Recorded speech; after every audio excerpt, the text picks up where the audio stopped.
Abre su Biblia, lo vamos a leer otra vez con calma. Romanos el capítulo 11 y el versículo 5. Muy bien.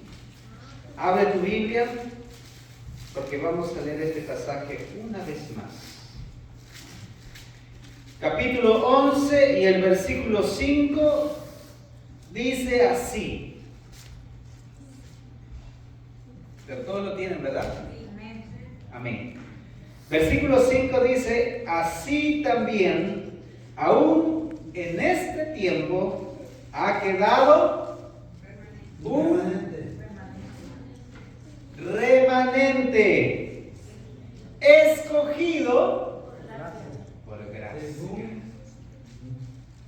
Escogido por gracia. Ha quedado, dice la palabra, ¿verdad? Un remanente. Algo que nosotros vamos a conocer en esta noche es acerca de este remanente. Dios tiene un remanente, dice la Biblia. Ha quedado un remanente en este tiempo. Ahora, Pablo estaba hablando para sus tiempos, ¿verdad? Pero ahora yo te pregunto, ¿ha quedado un remanente para nuestros tiempos? Amén. Sí. ¿Cuántos creen que sí hay un remanente para nuestro tiempo? Amén. Amén. Estamos hablando de los tiempos del fin, ¿verdad? De los últimos días antes que Jesús regrese. Porque lo único que nosotros estamos esperando es la venida del Señor Jesús.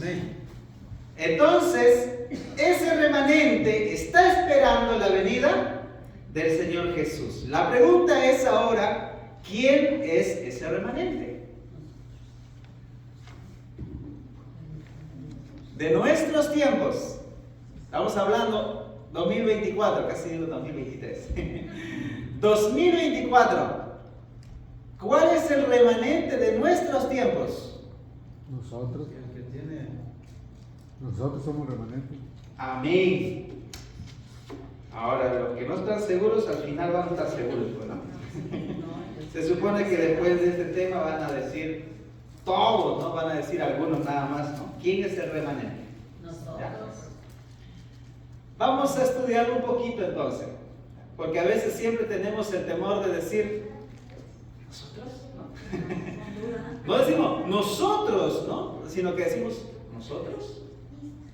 Entonces vamos a tener la seguridad, la certeza de conocer a un pueblo remanente para nuestros tiempos. Entonces una de las preguntas que vamos a resolver en esta noche es ¿quiénes somos? Y vamos a partir desde 1844, pero vamos a ir por partecitas, ¿no? Especiales, no todos los eventos. 1844. ¿Qué sucede en 1844? El gran chasco. El gran chasco. Sí saben lo que es el gran chasco, ¿verdad? 1844, un buen grupo de personas creían que Jesús iba a regresar por segunda vez. Miraban a los cielos esperando que Jesús venga. Vendieron sus posesiones, dejaron sus trabajos, hicieron muchas cosas porque pensaban que el Señor Jesús iba a venir en 1844, 22 de octubre. Pero no vino. ¿Por qué pensaban ellos que iba a venir en 1844? ¿Qué profecía habían leído que les hizo entender que venía Jesús en 1844? Daniel 8:14. Daniel 8:14. Hasta 2300 tardes y mañanas. Entonces el santuario sería purificado. La interpretación que ellos dieron era que el santuario que iba a ser purificado iba a ser la tierra, ¿verdad? Con la venida del Señor Jesús iba a haber posiblemente una purificación. Bueno, no sé. Ellos tenían ese pensamiento, pero ¿qué cosa? Se equivocaron, ¿verdad? Porque Jesús no vino en esa fecha. Pero la profecía sí se había cumplido. Pero no era de la forma en que ellos lo habían entendido. El santuario tenía que purificarse. La pregunta es, ¿qué santuario? Ah, muy bien. Entonces sí, efectivamente, había un santuario ¿dónde? ¿Había? Ya, muy bien, exactamente, no había, hay. Más bien había un santuario en el que se ministraba y se hacía todos los rituales aquí en la tierra. En representación del verdadero santuario que está ¿dónde? En el cielo. Entonces en 1844 se cumplía la profecía, sí, porque Jesús iba a hacer ¿qué cosa? La purificación del santuario. En esta purificación del santuario era necesario, ¿verdad?, que el sacerdote, ¿qué cosa? O el sumo sacerdote ingresara del lugar santo al lugar santísimo. Entonces, eso era lo que había sucedido. Pero en ese tiempo no se entendía eso, obviamente, ¿no? Pero en 1846, ya, 2 años después, todavía cuando la iglesia adventista no se organizaba como una iglesia, este grupo de personas ya se consideraba ya como el remanente. Porque en un folleto había un título que decía "Al pequeño remanente esparcido". Después de esto era natural, ¿verdad?, que el desánimo los llevara a ¿qué cosa? Vamos a decir, a diferentes direcciones. Bueno, como en el tiempo en que murió Jesús. ¿Qué pasó con los discípulos? Dispersaron también, ¿verdad? Estaban tristes porque no sucedió lo que ellos pensaban. Y el pueblo remanente también estaba en la misma condición. Habían creído en una interpretación equivocada, estaban chasqueados y ahora estaban esparcidos. Ahora había un mensaje a ese pequeño remanente esparcido.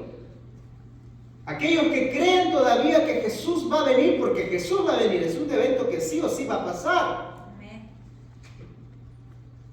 Solamente que teníamos que poner más atención, ¿sí o no? Bueno, había un pueblo remanente en 1846. 1849, cuando José Bates abre la Biblia en Apocalipsis, el capítulo 12, y abre tu Biblia también, por favor. Y el versículo 17 dice así: José Bates también trataba de interpretar un poco más acerca de este remanente. Dios siempre tiene un remanente. Entonces hay que identificar ese remanente. En 1849, después de leer Apocalipsis 12:17, que dice: entonces el dragón se llenó de ira contra la mujer y se fue a hacer guerra contra el resto de la descendencia de ella, contra los que guardan los mandamientos de Dios y tienen el testimonio de Jesucristo. ¿Quién es el dragón? Amén. Se llenó de ira contra la mujer. ¿Quién es la mujer? La iglesia. Amén. Qué bueno que lo sepas. Y se fue a hacer la guerra contra el resto de la descendencia de ella. ¿Quién es la descendencia? La iglesia. ¿Quién es el resto? Porque remanente justamente es eso, ¿verdad? El resto, lo que queda. Ese pequeño grupo esparcido que dice también en 1843 en ese título que se le dio, ¿verdad? Ahora Satanás dice está haciendo guerra contra el resto, ¿verdad? Contra el remanente. La pregunta es, ¿quién es ese remanente? Contra los que guardan los mandamientos de Dios. Aquellos que guardan los mandamientos de Dios son el pueblo remanente. Y tienen el testimonio de Jesús. Estas dos cosas son principales, dice. Por eso, al grupo de personas, ya, a este primer grupo que todavía se está, ¿verdad?, juntando y que más adelante se convertiría en la Iglesia Adventista del Séptimo Día, se le conocía como ¿qué? Como el pueblo de la Biblia. ¿Por qué? Escrito está. porque solamente hacían lo que la Biblia decía. Amén. Y no hacían algo contrario a ella. Aquí primaba lo que las Sagradas Escrituras decían, no una idea humana. Y si había alguna confusión, buscaban la solución ¿en dónde? En las Sagradas Escrituras. Si había un pensamiento dividido, si había un punto en el que no se sabía qué hacer, ¿verdad? Buscaban la salida, buscaban la luz solamente a través de las Sagradas Escrituras. Entonces aquí está claro, el pueblo remanente guarda los mandamientos de Dios y tiene la fe de Jesús o el testimonio de Jesucristo.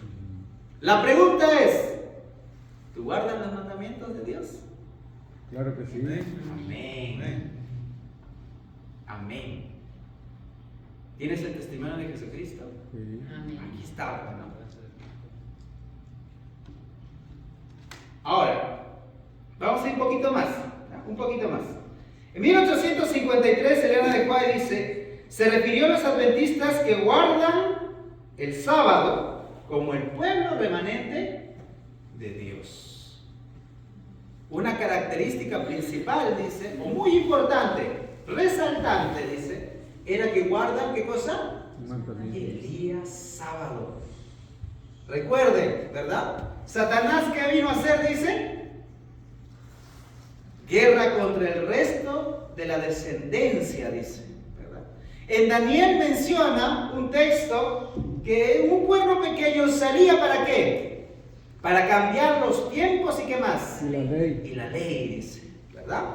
Entonces, de aquí a un tiempo, entonces, el día sábado ya no solamente es un día de adoración, ¿verdad? Para todas las personas. Ahora hay otro día de descanso. ¿Es el día? Domingo. Yo, por ejemplo, conocí por mucho tiempo que el día en que yo tenía que ir a la iglesia eran los domingos. Porque yo, antes de bautizarme, era católico. Bueno, eso se dice, ¿no? Si no eres de ninguna religión, eres católico. Y cuando se vienen las fiestas o de celebración como Semana Santa o fechas especiales en que teníamos que reunirnos, congregarnos, íbamos a la iglesia católica y eran los domingos. Nosotros no sabíamos por qué. Era parte de lo que nosotros ya conocíamos, así era. Pero después leímos en la Biblia los mandamientos que el día del Señor es el sábado. Pero el sábado nosotros no lo guardábamos antes. El día sábado era para hacer feria. Perdón, aquí es distinta la palabra feria, ¿verdad? El día sábado era para comprar las cosas que eran necesarias para toda la semana. Ahora sí, ¿no? Ahora sí. Así era, de verdad. Ese día, mamá, papá salían temprano porque ese día no trabajaban. Igual estaban libres mis padres, pero utilizaban ese día para irse temprano a los mercados, ¿ya? A las señoras o personas que traían sus camiones, y había papas, y había diferentes verduras, y ese día estaba más barato, ¿ya? Por eso iban el sábado. Ese día llegaba toda la mercadería, y ese día estaba de lo más fresco y de lo más barato. Y ese día, los sábados hacían, allá en Perú se le conoce como el chicharrón de cordero, ¿ya? Y hacían todos los sábados chicharrón de cordero, pero almorzábamos como a las 3 de la tarde aproximadamente. Nosotros no conocíamos lo que era el sábado. Hasta después de un terremoto que justamente pasó en un sábado. ¿Y qué? Ahorita que lo estoy haciendo referencia, ¿no? Y le estoy contando. Sí, fue en el año 2001, un sábado. Después de haber comido el habitual chicharrón de cordero, mi hermano y yo nos echamos en el piso. Estábamos, porque ese día chicharrón de cordero con sus papas sancochadas, con su ensalada criolla, que es la cebolla, el tomate, su perejil, su limoncito. Ya tiene hambre. No tengo hambre. Y después con su gaseosa Inca Kola. Allá en Perú muy famosa la gaseosa Inca Kola. Inca Kola. Entonces, cuando ya terminamos de almorzar, mi hermano y yo estábamos echados en el piso y de pronto se escucha un sonido fuerte. Todavía no tiembla, pero se escucha el sonido, nos miramos con mi hermano y después comenzó a temblar. Después de eso nos enteramos que una tía era adventista y después de eso comenzamos a asistir a la iglesia adventista y venía un hermano, nos enseñaba la Biblia en nuestra casa a las 4 de la mañana. ¿Cuánto lo queríamos ese hermano? Que venía a tocar la puerta a las 4 de la mañana. No lo queríamos. Bueno, mi hermano y yo no, porque queríamos dormir. Pero así conocimos la verdad. Y el día sábado era el día del Señor. Y las señales se habían cumplido. Elena de White en 1853 refirió que los adventistas que guardan el sábado son parte del pueblo remanente. Son parte del pueblo remanente de Dios. Si tú guardas el sábado como dice la Biblia, eres parte del remanente de Dios. Bueno, Jaime White, nos vamos a 1857. Él lee otro texto que está en Apocalipsis 3.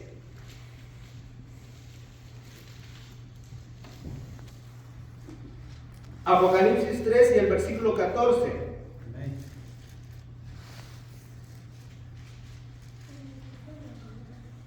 Y el versículo 14 vamos a leer.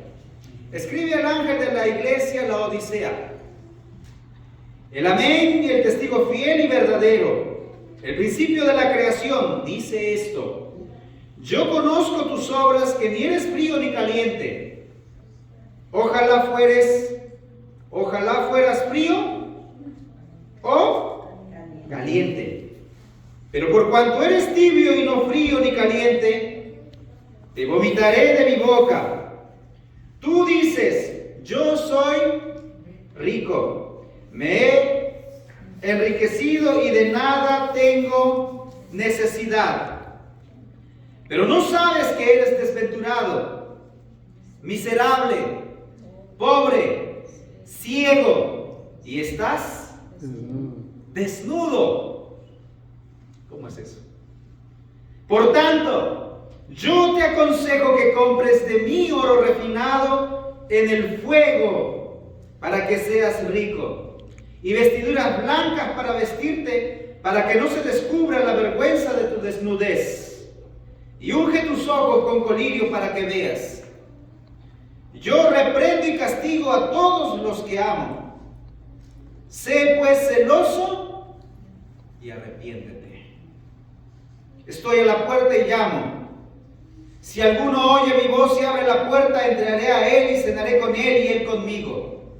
Al vencedor le concederé que se siente conmigo en mi trono. ¡Qué privilegio! Así como yo he vencido y me he sentado con mi Padre en su trono. El que tiene oído, oiga lo que el Espíritu dice a la iglesia.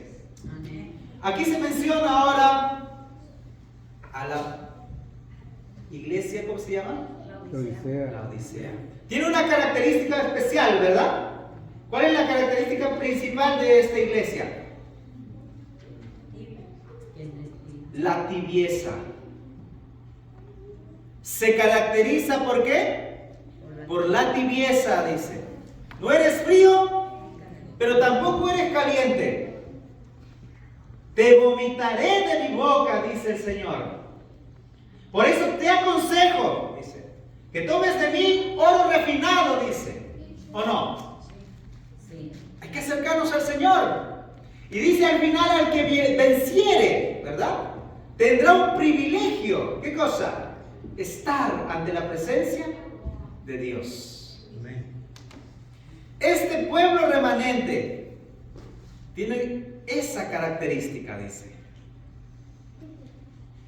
Pero tiene ahora, ¿qué cosa? Un consejo.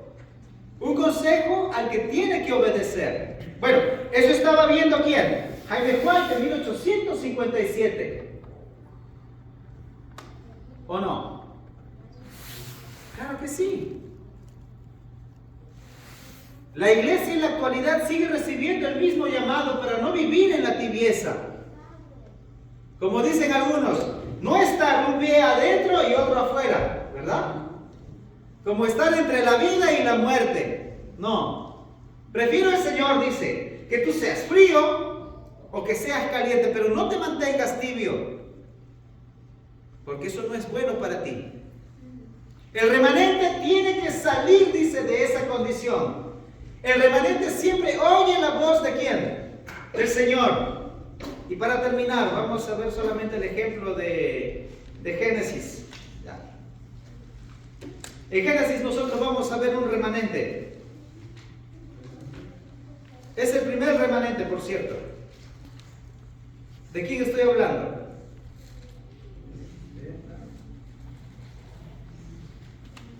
Capítulo 6,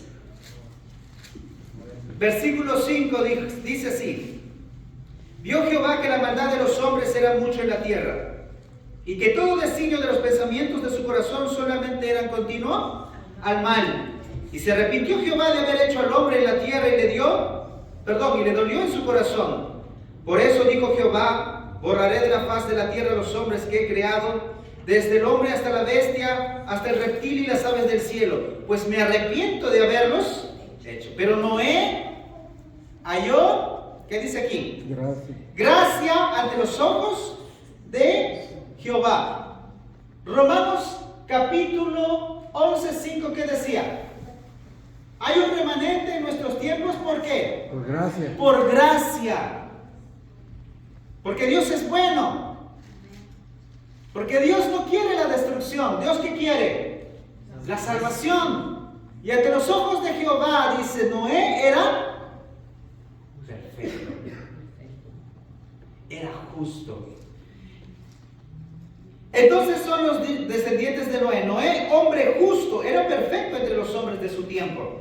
Caminó Noé con Dios y engendró Noé 3 hijos, Sem, Cam y Jafet. Ese era el remanente. Pero ahora fíjate que ese remanente, ¿verdad? Ese remanente que por gracia existe, porque Dios ¿qué hizo? Dice, vio y todo era maldad, todo era pecado. Y se arrepintió. Pero debía haber un remanente. ¿Y eligió a quién? A Noé. Y le dio un mensaje. ¿Cuál era el mensaje? Hicieron arte. Versículo 13. Dijo pues Dios a Noé: he decidido el fin de todo ser, porque la tierra está llena de violencia a causa de ellos, y yo los destruiré con la tierra. ¿Cuál era el mensaje? Yo los destruiré. Porque todo aquel que está manchado con el pecado, porque todo aquel pecador va a ser destruido. Eso se te quede muy bien. Va a ser destruido. El que no halle gracia ante los ojos de Dios va a ser destruido. Pero el que halló gracia, ¿qué cosa? Recibe un mensaje. El mensaje es: voy a destruir. ¿Y qué tenía que hacer Noé? Versículo 14. Lee la Biblia, ¿qué dice? Hazte un arca de madera de goferas, harás aposentos en el arca y la calafetearás con brea por dentro y por fuera. De esta manera harás, y da todas las indicaciones para hacer ¿qué cosa? El arca. ¿Para qué iba a ser el arca? Para salvar.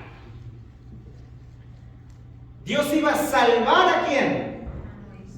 Al remanente. Pero el remanente tenía ¿qué cosa? Ser obediente. Primero había sido anunciado ¿de qué? De la verdad. ¿Alguien más sabía la verdad? Nadie más. Al primero que se le comunicó fue a este remanente. Ahora el remanente ¿qué tiene que hacer? Tiene que comunicar ¿qué cosa? El mensaje. Dios va a destruir la tierra. Dios va a destruir a todo aquel que se mantiene o que queda manchado en el pecado. ¿Sí o no? Lo va a destruir. Por eso el Señor me ha ordenado hacer un arca. Porque esta arca es, ¿para qué? Para salvarnos, para preservar al remanente. Entonces él predicaba, dice la palabra de Dios. ¿Por cuántos años? 120 años. 120 años trabajando, ¿qué cosa? Haciendo el arca, porque no era un trabajo fácil. Elena de White menciona que cada martillo o cada martillazo que daba Noé era un mensaje especial para las personas. ¿Por qué? Porque de esta manera, ¿qué cosa? Para él era seguridad de que las cosas que Dios había dicho eran ciertas. Hacía el arca porque sabía que Dios iba a cumplir con lo que había dicho. Esto me recuerda mucho, ya para terminar, a una ilustración que alguna vez leí. Y decía así: había unos hombres que dependían de la lluvia para que las cosechas no se perdieran. Y entonces habían orado, dice, pero en cierta ocasión se reunieron en la iglesia y dijeron: nos vamos a reunir en la iglesia y vamos a arrodillarnos y vamos a pedir con todo el corazón, porque queremos realmente que Dios, ¿qué cosa? Haga caer lluvia. Y después de que oremos en la iglesia, saldremos, dice, a una colina y esperaremos la respuesta del Señor.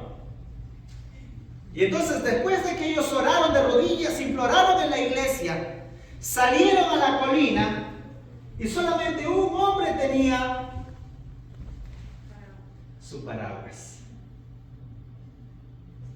¿Quién tenía confianza en que Dios iba a cumplir lo que habían pedido? Solamente uno. Y Noé tenía confianza en que Dios iba a hacer lo que había dicho. Por eso estaba haciendo el arca. Porque no había otra manera de salvarse, sino solamente a través del arca. La Biblia dice que se salvaron solamente ¿quiénes? Noé, su esposa, sus hijos y las esposas de sus hijos. Nadie más. El remanente es pequeño, pero son pocos a veces los que toman la decisión de ¿qué? De obedecer a Dios, al llamado de Dios. Así que la iglesia adventista es el pueblo remanente. Amén. Gracias. Porque déjame decirte que hay otras iglesias también que dicen ser la iglesia remanente. Pero tú sabes muy bien que este pueblo remanente tiene características que cumplir. Yo quiero terminar con un comentario que me pareció muy interesante. Dice: un grupo no es un remanente simplemente por autodenominarse remanente. Es un remanente solo cuando se porta conforme a lo que se espera de un pueblo remanente y profético. El pueblo remanente, dice, debe comportarse como ¿qué? Como remanente. Si tú conoces los mandamientos de Dios, el pueblo remanente, ¿qué hace? Dice: guarda los mandamientos de Dios. En una iglesia yo tomé como una evaluación, ¿no? Pero le di misericordia. Porque y justo con usted nos encontramos el sábado, ¿no? El pueblo remanente conoce los mandamientos. ¿Amén? Amén. Vamos a ver. Mandamiento número 1. No tendrás dioses ajenos. No tendrás dioses ajenos delante de mí. Mandamiento número 2. No te harás imagen. No te harás imagen, ni ninguna semejanza de lo que está arriba en el cielo, ni abajo en la tierra, ni en las aguas debajo de la. No te inclinarás a ellas ni las honrarás. Porque yo soy Jehová tu Dios, fuerte, celoso, que visito la maldad de los padres sobre los hijos hasta la tercera y cuarta generación de los que me aborrecen. Y hago misericordia a millares, a los que me amen y guardan mis mandamientos. Tercer mandamiento. No tomarás el nombre de Jehová tu Dios en vano. No tomarás el nombre de Jehová tu Dios en vano. ¿Por qué? No dará por inocente. Porque no dará por inocente Jehová al que tomare su nombre en vano. Y cuarto mandamiento. Acuérdate el sábado para Acuérdate del día santificar. de reposo o sábado para santificarlo. ¿Y sabes lo demás? Honra a tu padre y a tu madre. Pero espérate, mandamientos no dice así nada más, ¿no?